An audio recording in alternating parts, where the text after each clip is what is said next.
ఏమో. అన్నయ్య, నీకు ఎంత పనున్నా ఒక్కరోజు భటుల్ని పంపించు, నువ్వు మాత్రం భోజనానికి నా ఇంటికి రా, ప్రేమతో నేను వండి పెడతానంది యమున. మన్నించి యమధర్మరాజు కార్తీక మాసంలో శుక్లపక్షంలో విధియ తిథి నాడు యమున ఇంటికి భోజనానికి వెళ్ళాడు. ఏం చెయ్యాలి అన్నయ్య వస్తే? పరమ ప్రేమతో చిన్నప్పుడు అన్నయ్య ఏం తినేవాడో, ఏదంటే ఇష్టమో ఆ మాటలు చెప్తూ, కబుర్లు చెప్తూ, ఇంకొంచెం తిననయ్యా, ఇంకొంచెం తిననయ్యా అంటూ అన్నయ్యకి ప్రేమగా వడ్డించింది. తిన్నాడు. ఏం కావాలమ్మా నీకు అని అడిగాడు. మరి దేవతా సంబంధం కదూ, వరం ఇవ్వాలి. ఆవిడ మనందరి కోసం ఓ వరం అడిగింది.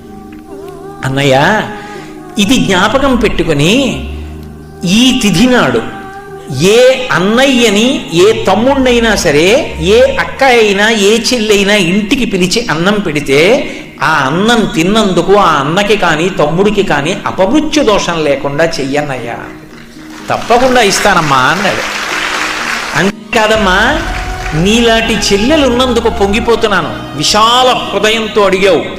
ఇలా పెట్టిన చెల్లికి మంగళసూత్రానికి ఇబ్బంది రాదమ్మా, సౌమాంగల్యంతో ఉంటుంది, వరమిస్తున్నాను అన్నాడు. యజ్ఞం చేయమన్నారా, యాగం చేయమన్నారా?